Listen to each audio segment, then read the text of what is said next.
إن الله وملائكته يصلون على النبي بسم اللہ الرحمن الرحیم۔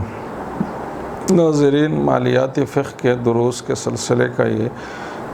درس نمبر 19 ہے۔ اس میں ہم یہ مسئلہ بیان کریں گے کہ بعض اوقات ایک آدمی چیز خریدتا ہے اور بعد میں وہ جو خریدی ہوئی مقدار ہے نا، اس سے زیادہ نکلتا ہے یا اس سے کم نکلتا ہے، تو اس حوالے سے شریعت کا کیا اصول ہے؟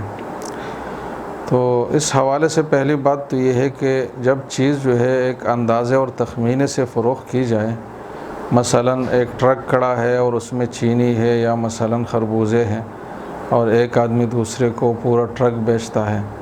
یا شوگر مل میں جاتا ہے اور ایک ڈیر لگا ہوا ہے چینی کا اور کوئی آدمی وہ خرید لیتا ہے،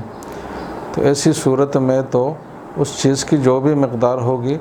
وہ پوری کی پوری جو ہے وہ فروخت شدہ شمار ہوگی، اور اس میں نہ خریدار کو کچھ کہنے کا حق ہے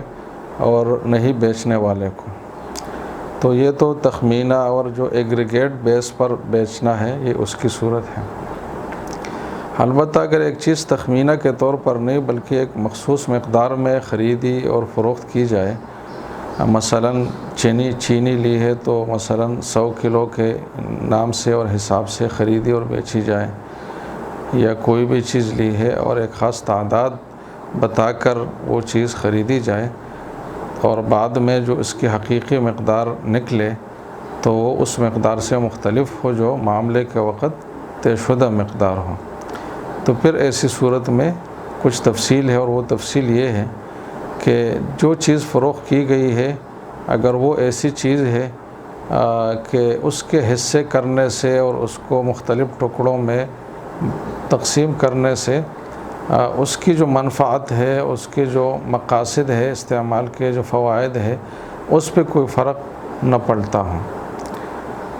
مثلا گندم اگر 100 کلو ہے، اس کو آپ 1-1 کلو میں بانٹیں گے، تقسیم کریں گے، تو اس کے جو استعمالی مقاصد ہے اور جو فوائد ہے اس پہ کوئی فرق نہیں پڑتا۔ یا کپڑا، آج کل جو کپڑا بنتا ہے اس کو مختلف گزوں میں کاٹنے سے کوئی فرق نہیں پڑتا اس کے استعمال پر بنیادی طور پر۔ تو اگر وہ چیز ایسی ہے کہ اس کے حصے بکھرے کرنے سے اس کے فائدہ اور اس کا جو استعمال کا مقصد تھا اس پہ کوئی فرق نہ پڑتا ہو، تو پھر اس کا حکم کچھ اور ہے،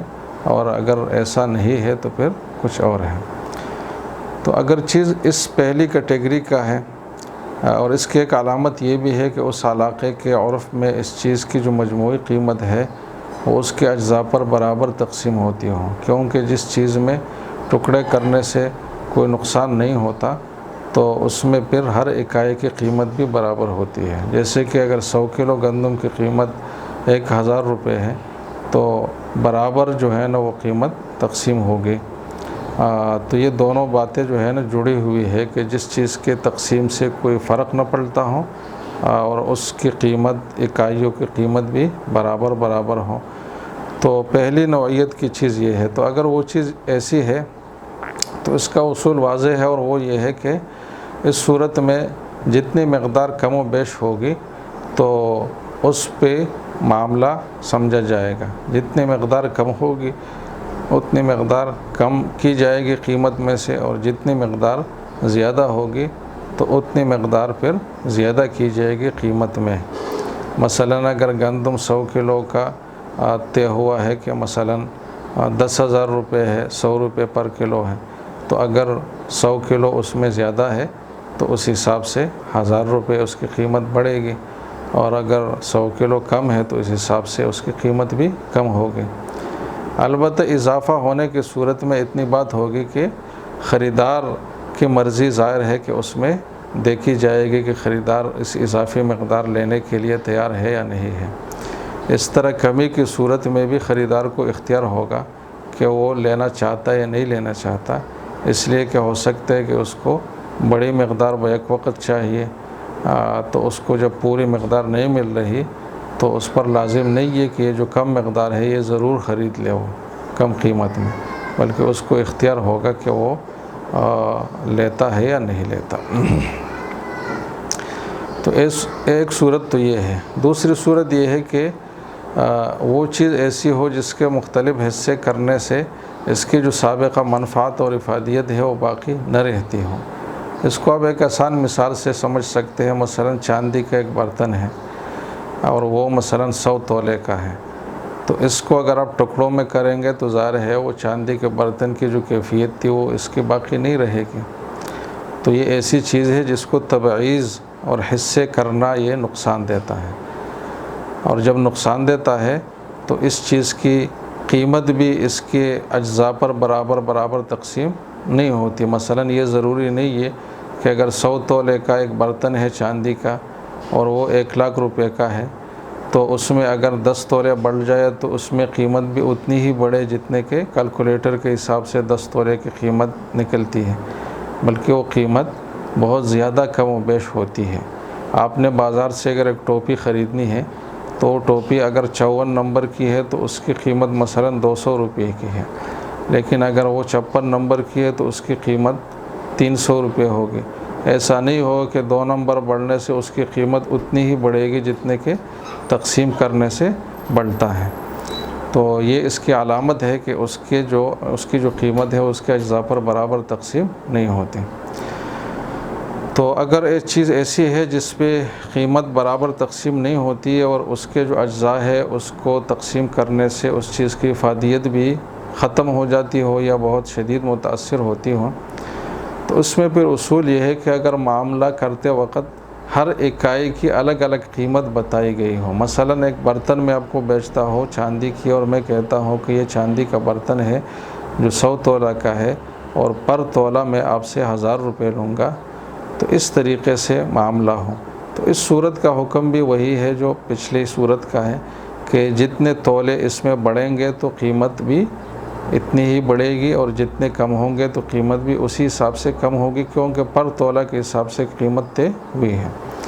البتہ اس صورت میں بھی وہی ہے کہ بڑھ جانے کی صورت میں خریدار کو اختیار ہے کہ وہ اضافی مقدار لیتا ہے اور یا نہیں لیتا۔ ظاہر ہے کہ جب اضافی مقدار نہیں لیتا تو وہ تو الگ ہو ہی نہیں سکتا، تو پورا برتن ہی اس کو واپس کرنا ہوگا، اور کم نکلنے کی صورت میں بھی اس کو اختیار ہوگا کہ معاملہ باقی رکھتا ہے یا نہیں رکھتا۔ یہ اختیارات تو خریدار کو ہوں گے، لیکن معاملہ بنیادی طور پر اسی اصول پر چلے گا کہ جتنے یونٹ اس صورت میں تولے ہے بڑے ہیں تو قیمت بھی بڑھے گی، اور جتنی کم ہوئے تو قیمت بھی کم ہوگی۔ یہ تو جب ہے جب ہر یونٹ اور ہر تولے کا مثلا ہر قیمت الگ الگ قیمت بتائی گئی ہو۔ اگر پورے کی ایک مجموعی قیمت بتائی گئی ہے، ایگریگیٹ پرائس بتائی گئی ہے، تو ایسی صورت میں پھر اس دوسرا جو شق ہے اس میں اصول یہ ہے کہ اس میں اس چیز کی مقدار کم و بیش ہونے سے قیمت پر کوئی فرق نہیں پڑے گا۔ یعنی ایسا نہیں ہوگا کہ اگر 100 کے بجائے 110 تولہ نکلے تو جو بیچنے والا ہے وہ کہے کہ آپ 10 تولے کی اضافی قیمت دیں، یا اگر 10 تولے کم ہو جائے تو خریدار کہے کہ بھئی میں 10 تولے کی قیمت کم دوں گا، کیونکہ اس صورت میں یہ جو تولے ہیں نا یہ صفت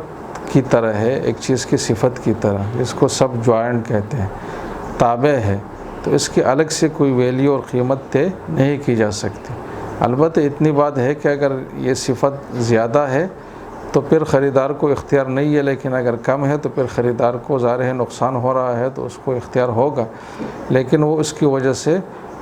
مطالبہ کر کے قیمت کم نہیں کر سکتا۔